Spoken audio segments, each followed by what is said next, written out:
that 2 more cars are going to be added to our pilot gravy train for the housing issue that we have up here. That's a company in Pittsford and one in Albany want to come up here and lap from the gravy train, so to speak, with a pilot.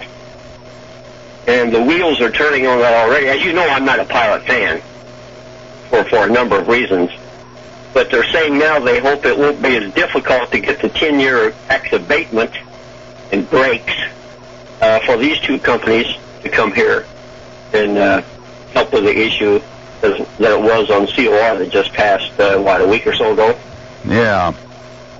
So I'm just, I like I said, and I've made this, there's no hiding the fact that I'm not a fan of pilots for a number of reasons. My basic philosophy is, and I don't know how many people agree with that or not, but it's my philosophy. I've always wondered why there are so many people that are anti-government here, less government interference there, fewer regulations here, hands off, let business do its thing, and yet when it comes to some sort of development where there's tax abatements and breaks for them, these companies don't want to do anything unless they get something from the government that helps them with their bottom line. I don't understand that. I've never understood that. If they're in business to build a house or provide a service or whatever they do, and they're in business with this attitude and policy and goal, then why do they come with hat in hand always looking for these big breaks when it comes to taxes to help them, quote, do the things that they're in business to do in the first place? I don't understand that. Yeah. That's my basic philosophy on that, and I don't know how many other people agree with that or not. But I hold that view for a number of reasons for many years. If they're in business to provide the service or whatever product or industry, why do they need to have government all the time giving these big breaks for 10 years or 15 years or 20-year tax breaks? Because it really doesn't. Now, granted, they build property here, people rent apartments, but there's no property tax coming from people that rent apartments. I mean, if there's a need, if there's a basic need for these things, Jeff, why don't they come here for the purpose they're in business for, that is to build, make money, and whatever? I don't understand why they need so many tax breaks. If they can't afford to do it without tax breaks from the public, tax abatements, whatever you want to call them, because that's really what it is, what are they doing in business in the first place? I don't know.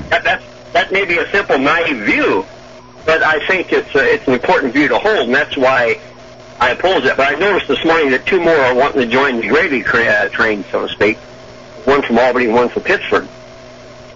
So I think we're in for the long haul on this. I don't know. I assume now, with the COR being approved a week or so ago, whenever it was, with the school district being the last one to vote to approve that somehow there'll be a run on the more of these in the future as a, quote, rather routine sort of thing. And that's kind of disturbing in a way, too.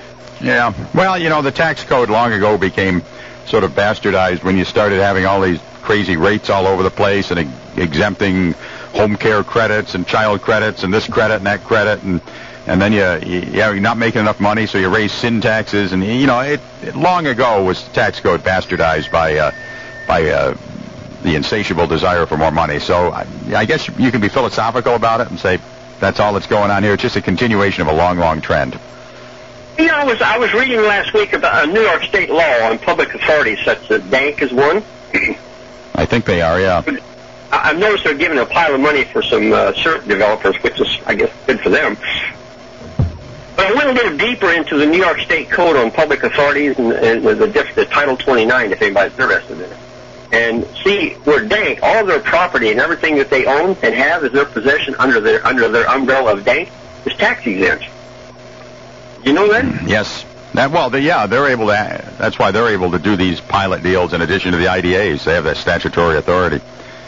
Yeah, and they kind of set their own rules, and they just don't have to really be accountable to anyone, basically. But they're exempt from any taxation of property and income. Yeah. Well, I run into the director down at Pete's now and again, so I exercise oversight there. Yeah, I wonder how many people in the community knew that. Well, I don't know. What's so bad about that? Hey, incidentally,